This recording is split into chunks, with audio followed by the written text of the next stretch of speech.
Hey everyone, we're so excited you're here today. Thanks for joining us on our Talent Table webinar. My name is Rebecca Warren. I'm from Eightfold and I've been here about 3.5 years. I started with Eightfold in customer success and just recently moved over to a small brand new team in marketing called Talent-Centered Transformation, where we're creating a practice around a dynamic understanding of talent that focuses on new and evolving ways of work. It's great stuff, and you'll hear more about this in the coming months. So before we get started, let's get a few housekeeping things out of the way. If you look towards the bottom of your screen, you'll see some widgets that you can use during this event. There's further related reading in the resources section. You can ask us questions using the Q&A.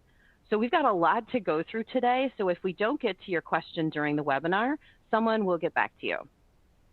We also have our Eightfold in-person Cultivate event coming up in London, and you can find out more by clicking on the button to the left of the console. And last of all, you can register for next month's Talent Table looking at why collaboration and not control is the key for HR tech, where I'll be talking to leaders from Bayer and Accenture. All right, housekeeping is done. I wish it was that easy at my house. All right, so on to our esteemed speakers. We have Kevin Blair with Ericsson and Ben Broomfield with HR Grapevine. I'm going to have each speaker do a quick introduction, starting with Kevin and then moving to Ben. Now, in addition to your intro speakers, please also add your favorite summer activity. All right, Kevin, will you kick us off? Sure, I'll be happy to, and excited for the Cultivate event. Actually, I'll be there myself as well, so hopefully some of those attending will have the opportunity to shake hands with me on the day and get to know them as well. So yeah, my name's Kevin Blair, as Rebecca said. I'm the Global Head of Talent Acquisition at Ericsson. I've been there for about 6 months. I'm a career Global Head of Talent Acquisition, previously at IBM, Cisco, and I'm going way back. Oracle, it's my passion. It's all I've ever wanted to do, despite having opportunities to drift into other parts of HR. Favorite summer activity, I fancy myself as a bit of a chef. So I would say barbecue, the chance to get the barbecue out. It's been out a couple of times already this year, and we're not even through May yet. So I would say that would be my big summer activity. Fabulous. I'll try to plan a trip so I can come and hang out with you and do a little barbecuing. That sounds like fun. All right, Ben, over to you. Thanks, Rebecca. Hi, everyone. I'm Ben. I'm HR Grapevine's editor-at-large. HR Grapevine is an editorial publication for HR folks and talent folks just like yourself. Prior to that, been a HR journalist and a B2B journalist for the past couple of years, but in a past life was a third-party recruiter as well, working with a lot of different startups and enterprise businesses out in the US. In terms of favorite summer activities, I have to say, Kevin, barbecuing is up there for me as well. I can see out over to my balcony at the moment, where I've done a few already this year similarly. But I think for me, I'm based in London, and anytime it sort of gets to the summer, the sort of the mood in the city just changes a little bit. Everyone seems to be a lot happier, a lot more polite, and you can just tell that everyone's looking forward to being outside with their friends and family. So yeah, that's what I look forward to and enjoy the most each year. I love that. I'm based outside of Phoenix, Arizona, so summer activities for us is stay inside away from the 110-degree heat. So I like the year-round year-round weather much more than just the summer. So all right. Well, thanks for the introduction. So we are here today to talk about agile talent strategies. Now, building an agile approach to address skills gaps involves a strategic blend of assessing current capabilities, forecasting future needs, and implementing flexible talent acquisition and development methods. So let's start by discussing talent agility, what it is and why it's so important. So Kevin, I'm going to start with you. Can you talk to me about why you think HR must become more agile and capable in order to respond to both planned and unplanned changes? We know there's been a lot of unplanned changes in the last couple of years. Yeah, sure. Not to make it topical at all, right? No, absolutely that. And just by the way, I forgot to mention in my introduction, the reason I'm so dressed up today is I'm actually at a wedding right now, and so obviously the reason I look considerably less casual than in my pitch for the Eightfold event here that I donned the suit and the tie. But yeah, listen, the role of HR has been changing anyway, and that's been accelerating over the last 4 or 5 years particularly. And it's not just about the responsiveness to the macroeconomics, which has been really important, because businesses, not only have they gone through this absolute battle for talent during 2001, 2002, where they've attracted and put a lot of effort into bringing top-notch talent to organizations, they're then now in a position where they're potentially retrenching around that talent. They're facing engagement issues with the talent that they want to retain. Outlook's not great. The market's become very compressed. So being able to be a responsive HR organization in general has been really important, and making sure that you're reacting to what's environmentally happening in your own business. However, with talent acquisition, and talent in particular as a total concept, is more and more we've been saying that we need to tie ourselves to the commercial event in the business, so to the commercial outcome, so to the revenue, drawing a much straighter line between our activity, where in talent acquisition we produce a product that then produces something from the company. Everybody is hired to fulfill a value-based role. And so therefore, what you then have to start doing is reprioritizing your stack and make sure the ones that are going to deliver the greatest value in the shortest period of time that the business needs, that your team is intensely focused on them. And you're not thinking about all of these homogenized metrics that make you as a TA leader feel good, because you're saying, hey, we're doing a really great job. When actually, are you being impactful on the things that really make the company money, make the company move forward, drive the product forward? And I think that is at the very forefront when you ask C-level executives that don't sit in HR talent, like what they expect of us and they expect of me, is tying my activities back to the commercial outcomes. That makes sense. Ben, what would you say about saying no sometimes instead of yes? I know we talked a little bit about that. Yeah, absolutely. I think if you look at a lot of those really large organizations over the course of the last 12 months who've been forced into positions where they've had to make layoffs or go through other difficult changes, you see it time and time again in each of sort of the statements that the CEO shares. They say, well, look, the economic circumstances weren't as we expected them to be, or the outlook wasn't as positive as we thought it was going to be. And definitely there was a period, as you say, Kevin, sort of over that sort of 2021, 2022 period, so many companies going through a real period of accelerated growth. And in that time, HR and talent leaders, I think, at these companies were very, very happy to say, look, we've got all of these great requisitions open. We're going to go hiring like crazy. We're going to grow in all of these areas, and saw that as that we're saying yes to the business. We're helping them grow. We're helping them achieve those goals. And now, sort of a couple of years on, I've had to turn around and say, well, hang on. We basically just said yes. We weren't really sort of thinking long term about, is this strategically the right thing to do for the business at the moment? And rather than sort of saying, yes to that expectation to grow, to be a bit more cautious and say, well, is that going to be the right thing to do for the business? Now, are there some areas where we can accelerate, but does that need to be translated across the rest of the business as well? And there are certainly, many of those companies, I think, who went through that. Whereas if you look at maybe someone like an Apple, they were sort of the last big tech company to have to make major layoffs. I know they did in April to one of their teams, but they were very cautious in that sort of 2-year period. They didn't hire as aggressively as any of the other big tech companies. They were a lot more cautious to say, well, let's not just sort of hire for the sake of hiring. Let's be a bit more planned about it. Right. And then they were fortunate, I think, in that position to not have to go through some of those difficult changes, at least for sort of the last couple of years. So yeah, I think whether the changes are planned or unplanned, definitely trying to be a bit more strategic and give that real advice to the business and be that strategic partner, rather than more of an administrative executor and just to say, yeah, we're going to hire and hire and hire because that's what the business needs. Right. I think Ben actually makes a really, really good point there around TA leaders and talent leaders have never historically been asked to think about sustainable recruiting practices. It's like the business needs to grow. Let's grow. The business is in a bit of trouble, or the market's in a bit of trouble. Retrench, make layoffs, redundancies, whatever. Having that sustainable model, particularly as we have the opportunity with things like the gig economy, differentiated ways of employing people much more focused on project work versus careers. Huge opportunities. I think Ben's spot on there to think about. We have to have more focus on sustainable strategies. Yeah, agree.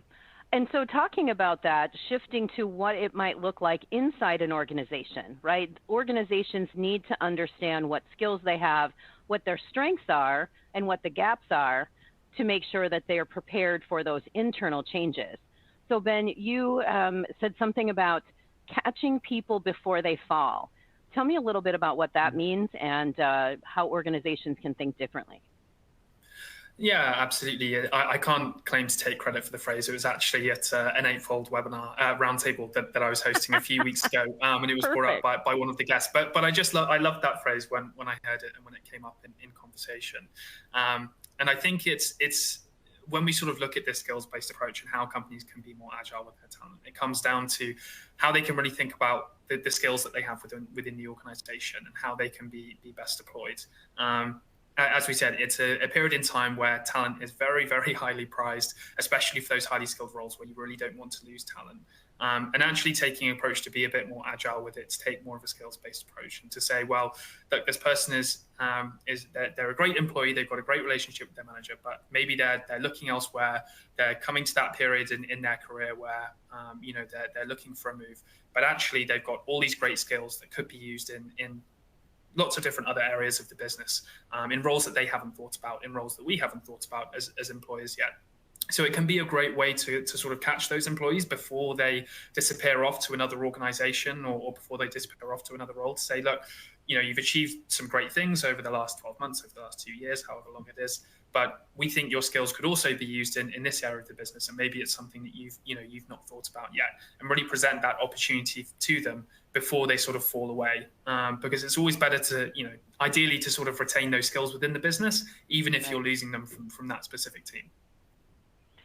So, question to either one of you, when we think about that, on the flip side, you've got some managers who say, I'm not letting my people go, right? Like, I've trained this person, they're my rock star, I'm not letting them move internally. And sometimes we see that attrition happen because folks are like, my career is stuck, I can't go anywhere. I have all these skills, I want to do new things, and the managers are like, absolutely not.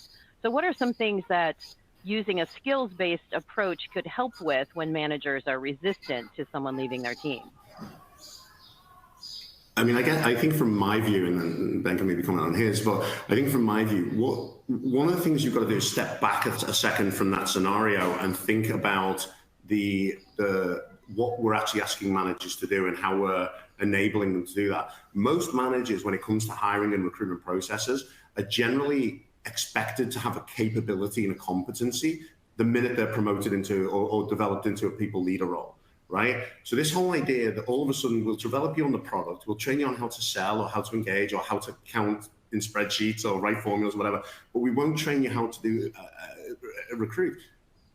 A hire is a critical business decision because you wouldn't have the role if it wasn't key to if it didn't add value.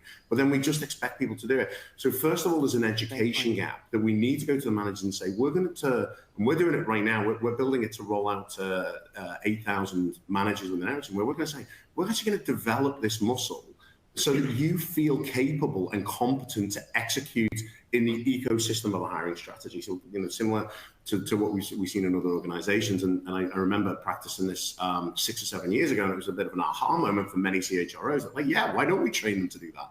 And so I think, first of all, you step back and you say, let's build that capability so you understand what good recruitment is and what the company's philosophical position on it is.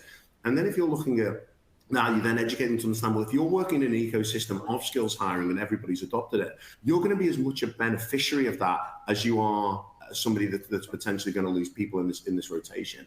And if you're buying into the idea that hiring people with a high degree of learning, like learning agility, high degree of cognitive intelligence, that they're adaptable and they demonstrate certain skills, that you can welcome them into your organization. But if you're still very focused on, I'm going to hire for competencies, capabilities, and experiences, you're going to lose your people because they want to develop their skills, and you're not going to gain because you're not open to bringing those skills in. So for me, it's partially the ecosystem you create. It's also a lot about education and getting the managers to understand what's happening.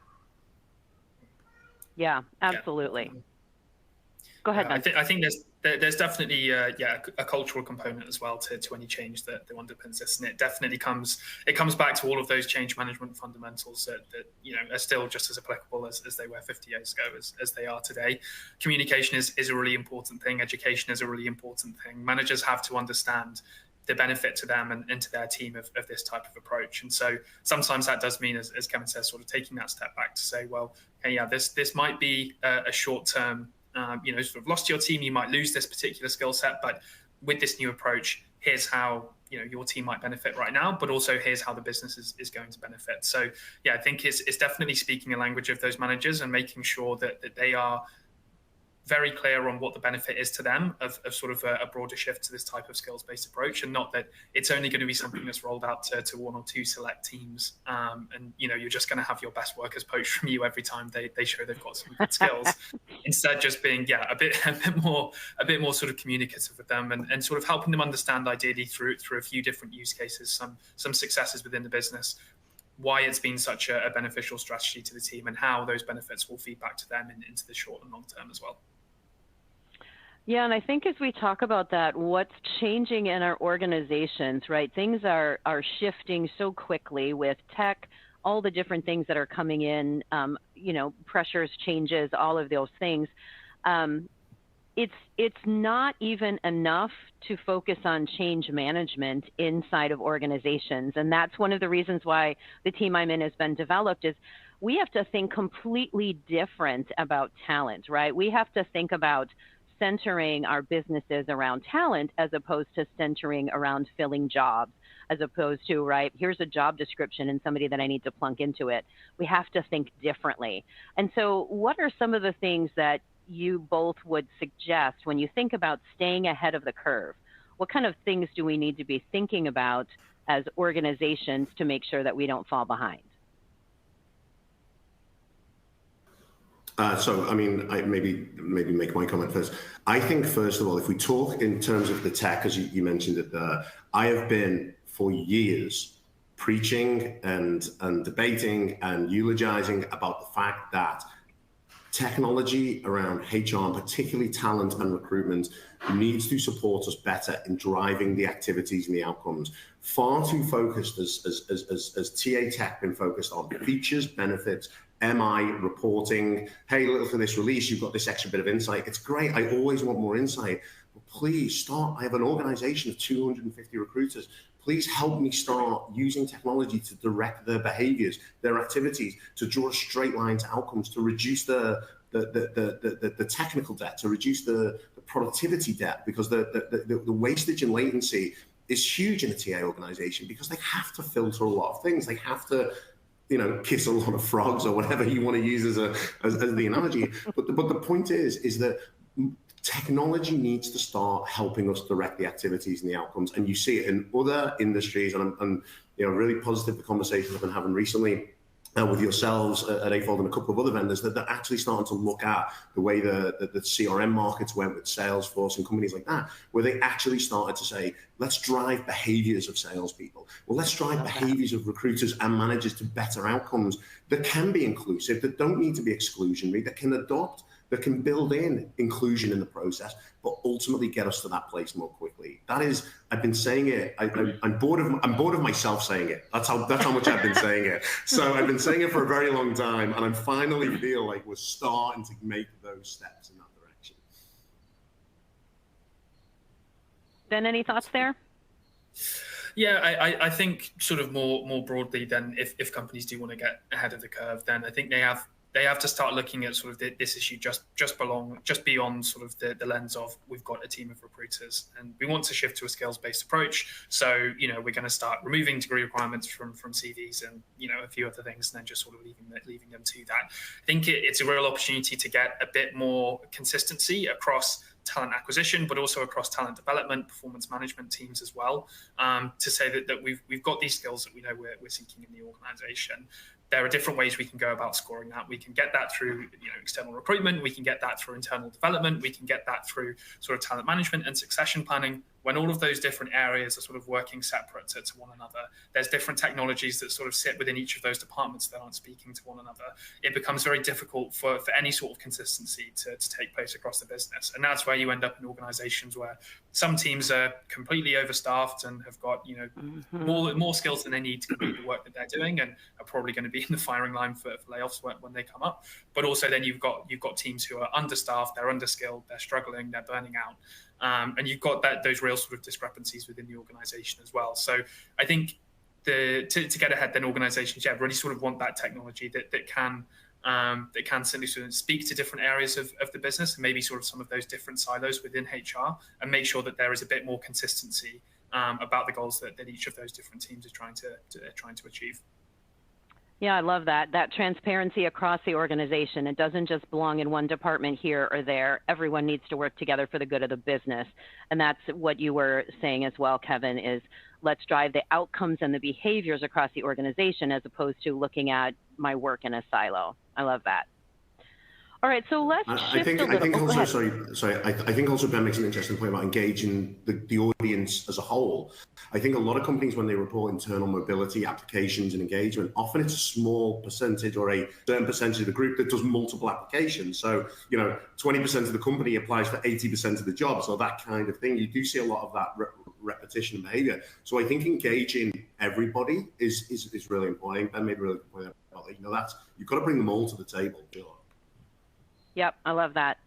So let's talk about that. Let's talk about those agile strategies that we're going to need to put in place in order for organizations to stay ahead of the curve, as we just talked about. So first, let's talk about buy. Kevin, this one I think naturally lands in your court. So in my opinion, companies need to do more than creating a job ad and casting a wide net, right? All of the buzzwords that we talk about in TA. So what are you seeing and thinking when it comes to skills-based hiring? That's a completely different conversation than what we've been doing, which is looking at a resume and matching keywords. Yeah, no, I think, and it's a good point. I think what we need to do is reinvent the way we think about selection as assessment as a totality. So even, engaging the audience, go broad, go specific, bring people, show that you're open to skills as a priority versus perhaps some of the experiences and the brands.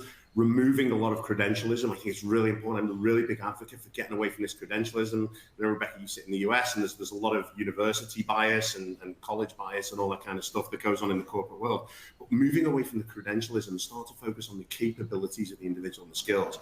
And you do that through open and transparent going to market with who you are and what you're doing. But then also the way you select and you bring people in to the conversation is really important. So, by taking assessments that focus much more on the things I mentioned before, learning agility, cognitive intelligence, the skills of the human, as opposed to the experiences they gain through the workplace. I think that's really important. And then start to identify areas of your business where you can lean in to differentiated ways and depths around how you can accommodate that. And the way in which, we got this thing around, and again, I kind of been talking about it for many, many years, the idea that, our processes haven't changed quickly enough. Recruitment has fundamentally been the same for hundreds of years in terms of identify somebody that can fulfill a task. You engage them, you get them to do the task. As opposed to actually starting to think about, this over-rotation, this obsession on capabilities and competencies. If someone's been sat in one of our competitors writing Java for the last 4 years, how much do I need to assess whether they can write Java versus what else are they capable of bringing to our company, right? But they obsess about technical tests and coding. They've got a 10-year career in writing code in Java. Let's focus on the person we're bringing in and the development opportunity we have as a company by bringing them forward. So I think the openness at which you go to the market and rebuilding selection and assessments to really focus in on, not sense checking what someone's written in a CV or a LinkedIn profile, but actually getting under the skin of the people and what they can contribute. It's far more valuable. Yeah, and I think that's absolutely spot on. And I think when we spend time hiring, I think we a lot of times say, I'm looking for the perfect person. I want them to have all of these things. They need to hit the ground running, right? All of these things that we say.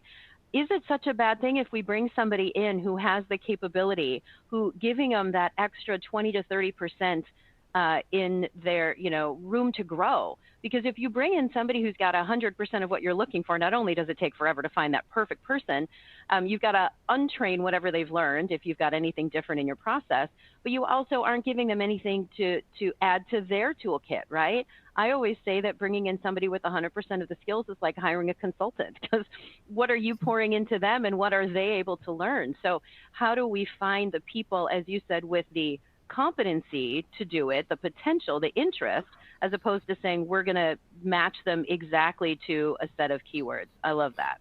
Yeah, and I'm not just saying that my kids are represented in the industry. I have two kids at university right now, college right now, and a couple that are coming through towards that as well. And when I talk to them about their careers, they have no ambition to think about corporate career ladder, the traditional start in the mailroom and hopefully finish up at CEO 45, 50 years later. They could not care less about that. They are thinking about their skills, their development, the experiences that the workplace can create for them, the opportunities for internationally and developing their skills and capabilities, and ultimately the work they do day in, day out. They could not care less about moving to go from a junior to a mid-level to a senior just because it's your job title. They just don't care. They really don't. They're not thinking a linear career path at all. I love that. Okay. So Ben, anything to add on that before we shift to build? Yeah, I think I'll probably come onto it in sort of just a second as we discuss build in a bit more detail. But I think you make a great point. It's something that was raised in that Eightfold roundtable that I attended. That it shifts that conversation to what skills development are you looking for, what training are you looking for, what experiences are you looking for. It shifts that rather than a conversation that happens sort of 12 months after the employees join the company in a outdated yearly review. It shifts that to really the interview stage, and it shifts that sort of to the onboarding conversation as well, to say, well, look, we know these are the areas that you're sort of looking to develop. We've already got these plans in place. And as I said, there was someone sort of on that day who was having a lot of great conversations with their applicants, but then also with sort of people on their very first day of work to say, look, we've got this. We already have an idea of what learning programs are going to be interesting to you, and sort of giving them a briefing on that on sort of their first day as a part of their onboarding. And it's just those kind of shifts again that obviously create a bit more of a consistency as well between the build process, between the sort of buying and acquiring talent with that building and development journey.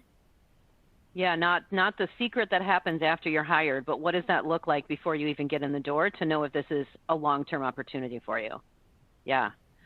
So let's go into that build piece. So we talked about buying, right? What talent are we looking to attract? How are we going to work to do that differently? Now, as we talk about building, we've got all of these buzzwords, right? Upskilling, reskilling, career pathing, internal mobility. So how do organizations think about building career growth paths for folks while taking those individual preferences in line? Now, some people may say, hey, I want my journey should look like this, and it doesn't happen that way, right? So how do organizations think about building those career paths that could be very individualized for folks when they come in the door? I think it's a good point that was sort of made not too long ago, that increasingly people are going to be expecting that from their workplace. Obviously, Kevin shared the example of his kids. I'm sure there are plenty of other, sort of people of that age who are seeking that when they come into the workforce. They're expecting that non-linear career path. They're expecting mobility. They're expecting to do a lot of different roles, to pick up a lot of different skills. And so for those employers who sort of don't take this approach, then they are very much going to be blindsided by that when they come to realize, oh, shoot, all of a sudden we've got all of these employees who want to move around in their career, who want to try different roles, and we've got no idea where to place them, where they would be the most of use, where they could add value. Whereas if organizations are able to be a bit more proactive about developing that short, medium, long-term approach to what capabilities they need, what agility they need as an organization, it then becomes a lot easier for them to sort of say to any employee who's joining the team, well, now we already have an idea of sort of what this career path would look like. We know how we can match up that individual preference for growth with something that's going to be as useful as possible for as useful as possible for the organization. By sort of leaving it until the last minute to get that understanding from employees, it's going to be then very difficult to offer them that development journey. And so either you're going to have to force them into roles they don't want to do that's useful for your business, and then they're going to leave, or you're going to have to just sort of have them in areas that isn't as useful for your business. So yeah, I think it really just sort of brings those two areas together, almost sort of as a bit of a Venn diagram that comes together and just finds that balance between what the business needs, and it knows that, and the business knows that it needs over the sort of the short and the medium to long term, and can then bring those skills and sort of feed them through as more of a proactive measure rather than doing it reactively.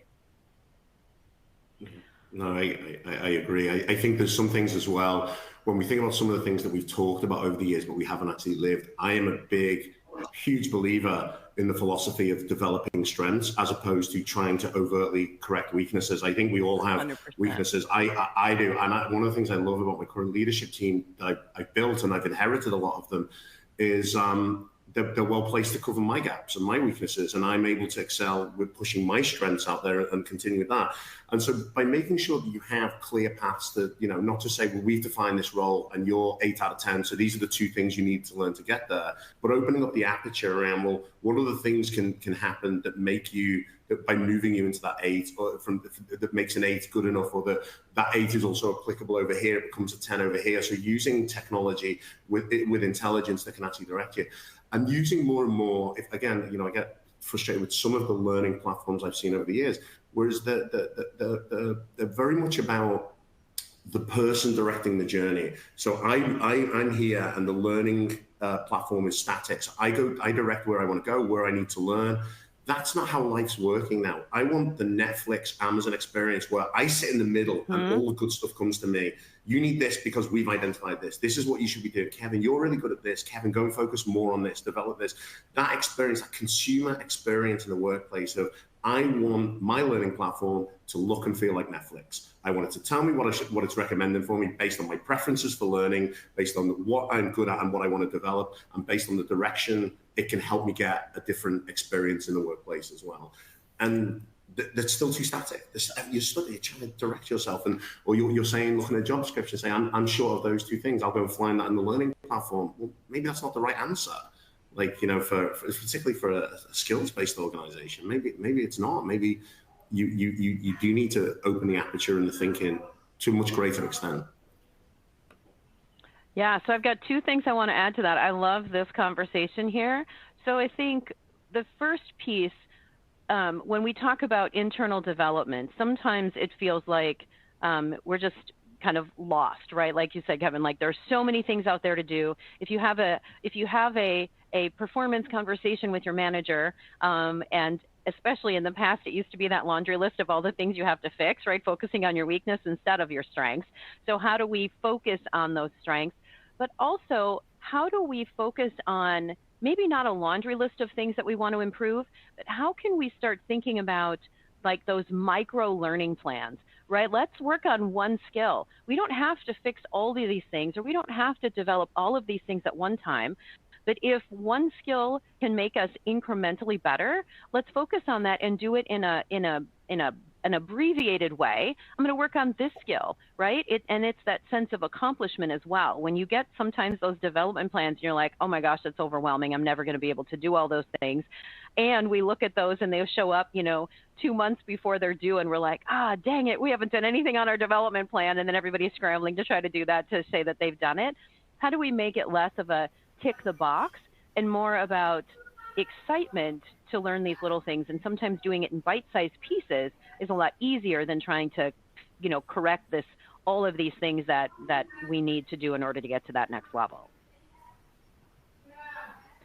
The other thing I wanted to throw out there, and we haven't really talked much about this, but when we talk about reshaping organizations and reshaping HR, if we think, I've worked at a previous company where we had really strong partnerships with the HR business partners, the generalists. They were involved in the recruiting process. They were involved when the new hires came on board, and they came alongside with them to really help them in their journey. I've seen a lot of organizations, it feels like now, are kind of hands off, self-directed, do your own thing. How do we change that role of business partner to be more of that mentor, that buddy, to put those resources in place? Kevin, I don't know if you've seen anything inside your organization to help shift that, where an employee doesn't feel like they're completely alone, and pulling in mentors or buddies or using those business partners to help drive some of that engagement as well.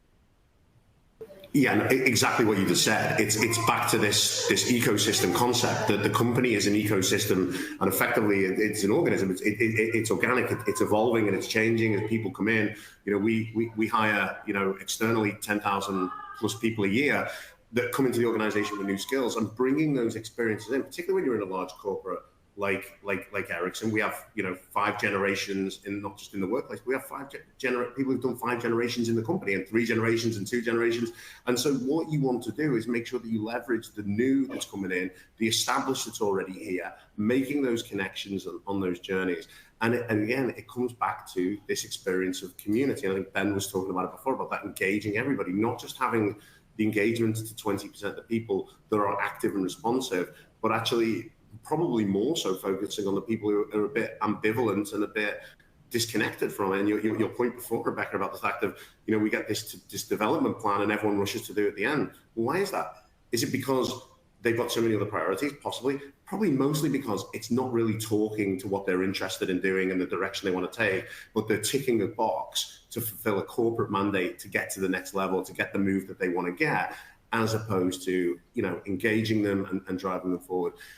There's no doubt, and again, we talked about it before, HR teams are under huge pressure, particularly at a time like this, as where they're being asked a lot of the business to restructure and regroup the organization, whilst at the same time, most organizations consider them a cost. So they're also getting whacked themselves for change. And so, again, the importance of demonstrating that value and demonstrating that straight line to revenue or contribution or value is, you then start to make these connections happen. You then start to show people that they're engaged, they're on a journey, and they're pulling through. And it's done through communities, connections, intelligence, and technology bringing people together. I was looking at a piece of technology recently it's an engagement tool that's moving towards some learning capabilities. It's a very early stage company with a couple of guys I used to work with, so I kind of got to see the beta test. And it's very much focused on bringing people together on their outside activities, so the stuff they do outside of the workplace, whether they're a private pilot, certain football teams, connecting them on their social interests and their hobbies, and hoping that they then permeate skills or experiences in that community, because they've come together around a common interest that's actually nothing to do with the workplace. They support the same football team, but what they're doing is they're seeding work questions and comments and experiences into that group that's actually developing the connections that are multi-generational, multidiscipline, multifunctional across the business, which is really interesting when you look at some of the case studies they've done. It's amazing. I thought it was an amazing, the example they were sharing with me with some of their pilot clients, I thought it was amazing, the engagement they were driving as a development environment. So switching that conversation from what are you going to do for me, more of what are we going to do for you? All right. Well, I appreciate that. So. Yeah, that's great. Okay. So let's talk about borrowing talent. What does that look like, right? So that third leg of the stool. So some companies are developing an internal project marketplace to get that cross-functional engagement. Others are developing gig workers that are inside of an organization that just move from project to project. And we've got other companies that are looking to external agencies and firms for consultants. And all of those are different ways to borrow talent. So Ben, what are you seeing at large about what that borrow space looks like? It's pretty broad, but I think also probably less developed than the other two spaces that we've talked about. Yeah, absolutely. I think it requires a bit of a shift in thinking, as we said earlier, away from that traditional definition of this is how everything is based around jobs and work is completed through jobs, more to a model that is a lot more task-based and is a lot more skill-based. So it definitely a bit less developed because it requires a fairly major sort of shift in thinking from organizations, but it definitely does coincide well with the shift to the gig economy, and with, I think, workers in general just frustrated with sort of the bureaucracy that can get in the way of having to do their work. I think that can become very, very frustrating. And there are definitely some organizations out there. I know sort of Klarna, the sort of delay payments company for one, is a great example where their entire team is organized into, it isn't sort of based sort of into different divisions. It is based on specific project-based teams that are very small, much smaller than sort of your average team size. And people will work together on a specific project for a certain number of months, and then they sort of go on to do a new project with someone else. So there are definitely employers who are taking that approach and taking a very different way to sort of how they approach work. But I think that for it really to be successful, then it does have to be sort of that very major shift. It's quite difficult to sort of to do it in halves. Then you do sort of get that circumstance, I think, where you have your gig economy workers or your project workers or your part-time workers who almost can and have ended up historically feeling like they're second-class workers and not as important to the business, not as respected by the teams, and don't have that support. So it might be something that requires a bit more of that sort of fundamental shift to make it work. But it's definitely exciting to see a lot of organizations out there beginning to think about, can we just sort of do away with this very very traditional approach of we have a division, within that there are people on teams who complete jobs, and sort of that's the model for it. So it's an exciting time. There was a thing that Google, I don't know if they still do it, I used to love it, the Google Hours thing, where they used to give a certain amount of hours every week or every month back to their employees to collaborate on personal interest projects that were to the benefit of the company. And I believe many different Google products that we know today were actually a result of those Google Hours projects. Whereas that was very much focused on the individual, but what it did is actually evolve to where teams would come together and effectively pool the Google Hours to affect business outcomes. So I'm going through a situation right now where I'm very passionate supporter of bringing more neurodiverse people into the workplace, autism, ADHD. But a standard selection process is very difficult for those individuals to come through. So I basically went out to a couple of people within the organization and said, I think it'd be really cool if we had a differentiated process that was adopted and we could run in parallel to our own process. I was not short of volunteers from all over the business to help me work on that, whether it's a neurodiversity ERG, whether it's people in diversity, whether it's people in learning, whether it's people actually in the business who hiring a lot of developers and believe their environment is a good landing spot for people with a neurodiverse condition. And so for me, those things, that exactly what Ben was talking about, bringing those people together around that common interest, but also that has a business value, and then creating this, whether it's a formal marketplace or whether it's just allow people to come together on cross-functional projects that have an interest to develop the company, I think is a huge opportunity for learning and developing skills and capabilities. And fortunately, all these people in my little volunteer group are learning a lot about recruitment right now, because we're looking at selection and assessment processes, how they're not designed for that. And they're like, oh yeah, I get it. I can see why somebody who doesn't make eye contact in an interview might not be shifty. They might be uncomfortable making eye contact. So how can we accommodate for that in our process, right? It's just, right. The person who wants to stand up and walk around in an interview, as I had recently, that's okay. Because if that puts you at ease and I get the best out of this discussion, I couldn't care less. I genuinely couldn't care less, I think that's such a great point. And we think about remote opportunities have made it a lot easier for there to be more diversity in the workforce, because we don't have to do a certain thing a certain way, right? Folks can, they don't have to worry about getting into an office building, right? Some of the challenges they may have working in a traditional office have been taken away, or the playing field has been a little leveled by being able to be remote as well. So some of those accommodations, I think, are great. Yeah. So talking about, just really as a quick aside, we'll go down to one of our last questions. So what kind of things would you bring into the office? This is taking it off of the questions. What kind of things would you bring into the workplace that you do outside, right? Like I write and facilitate murder mysteries. I got to figure out a way to incorporate that into my day-to-day. What kind of things do you think that you might be able, from the two of you, be able to bring into the office that might shake up the workplace?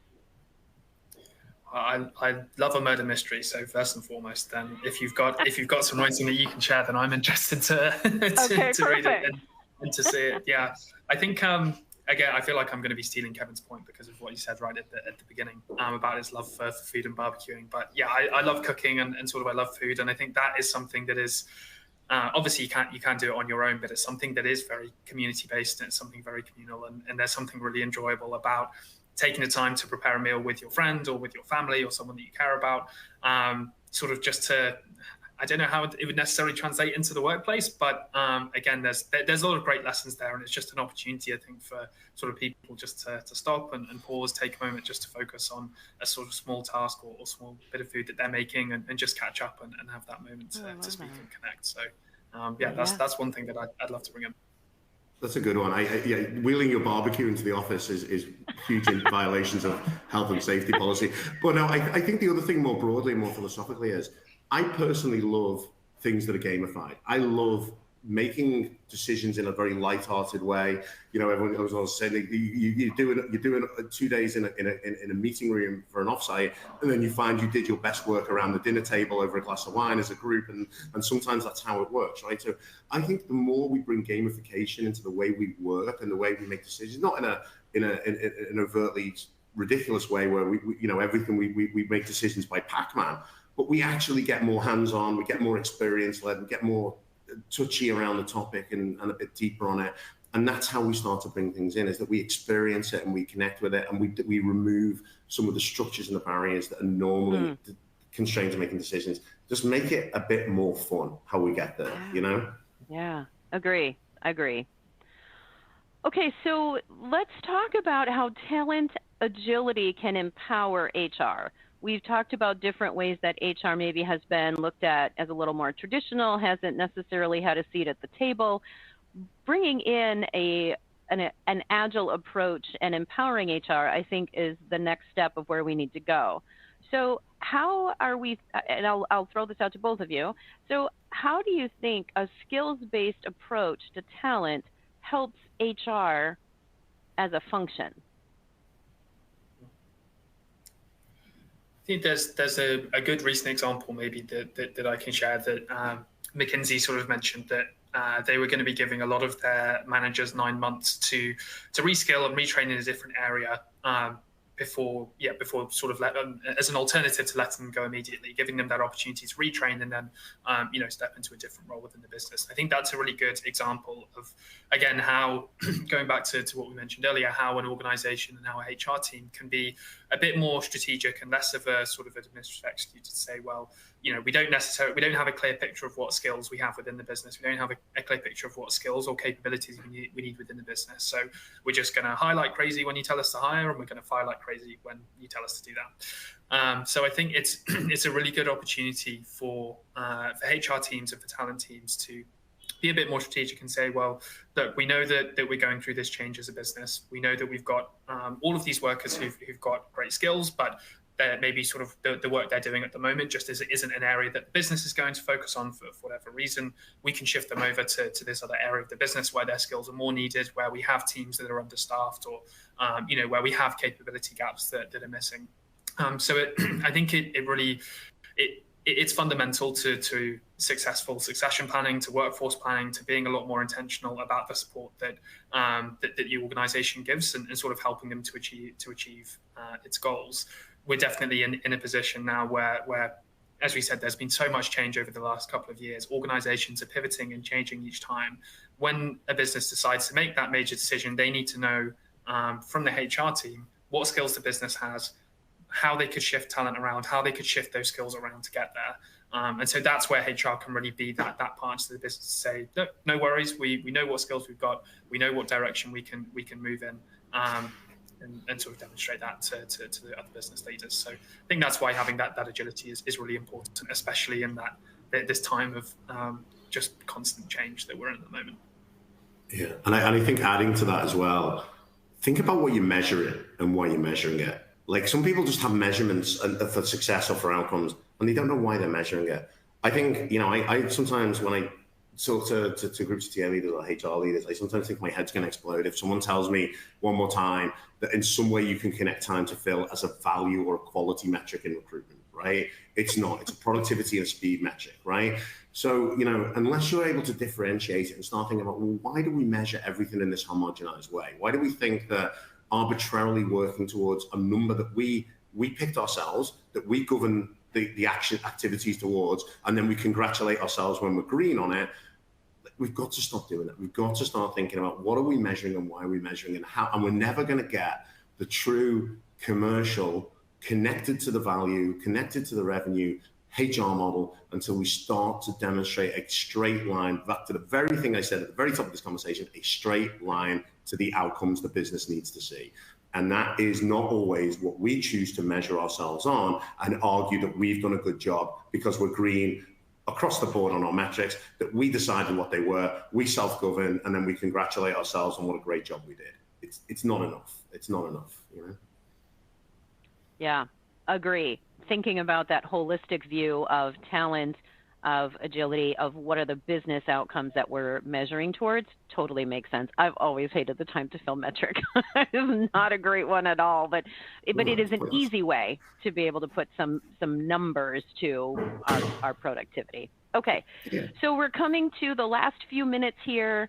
Kevin, we need to get you back to that wedding quickly. So I've seen the bride pass outside, and I got a look. So yeah, we need to. The speeches are in 7 minutes, and so I better be there for a toast. So yeah, okay, we'll talk quickly. The last question I want to throw out in the last few minutes here is, what's one piece of advice that you would give to HR leaders moving to and through their first year of a skills-based approach? So Kevin, we'll shoot that to you first. I would say be all in and commit. Like it's not something you can play around with, because back to the ecosystem I talked about before and the capability, if you don't commit to it, you end up with a federated position where two parts of the organization are doing completely different things, and your philosophical position on it is off. So some managers believe in it and will endorse it and move people on, and some won't and will hold on to their talent because they need to think about how they replace them in a competency-based assessment model or something similar. So commit, be bold, commit, get it done, and train the organization and educate the organization. Far too much stuff is rolled out with just a view of some HR experts in a room said this was a good idea. So you business people, you go and consume this because we know what we're doing, and you don't. So just take the medicine that's best for you. Educate them and help them understand what the journey is and what the role they play in that journey is and what you expect of them. We would do that in any other part of their job. We don't do it when it comes to hiring and moving talent on. We just don't. We direct and we point and we criticize, but we don't enable. We just don't. I love that. Key word that I hear from you is all in and enable. Amazing. All right, Ben, over to you. Yeah, I think the key word building off that I would go with is communication. If you're going all into a change like this, that's a major undertaking, and the organization and everyone within it has to understand why you are making that change, what the benefit to them is, why it's worth their time, why it's worth them listening to you. And I think skills-based has the hallmarks of a HR buzzword, right? It's one of those things that could very quickly just be relegated to the history of the number of buzzwords that didn't take if people don't understand what it actually means in practice. Because again, I think there are still plenty of talent acquisition folks out there who will hear the word skill-based hiring and they'll think that just means we need to remove college requirements from our job descriptions and we're done with it. There'll be managers who hear skills-based approach and they'll think, well, hang on, that means I'm going to lose my best people to other people within the business, as we say. So communication is a really important thing. If you're not communicating in that way, employees aren't going to understand what the benefits are for them. They're not going to see all of those really exciting opportunities that it can give them in terms of career mobility, and your candidates won't see that either. Managers won't understand, why it's worth it for them, and there'll be a blocker to the process. And business leaders as well obviously have to understand it. It's going to be a major undertaking. There's obviously going to be lots of different investments in technology and culture and time and teams that are going to come through. So if the business leadership doesn't understand what the benefits are to them as well, then it's not going to take. So yeah, communication is the word that I would go with. I love that. So, and I would put one more word on that, is transparency, right? If you're not transparent, if the organization isn't transparent about where they're going, then it's really hard for folks to jump on board. So communication, transparency, enablement, and be all in. Fabulous. Well, thank you both for your time. Really appreciate it. Round of applause for you both for all of your words of wisdom and all of the things that you shared. That wraps us for this edition of Talent Table. Join us next month again, where we're talking about collaboration and not control is the key for HR tech. And we'll have leaders from Bayer and Accenture to join us.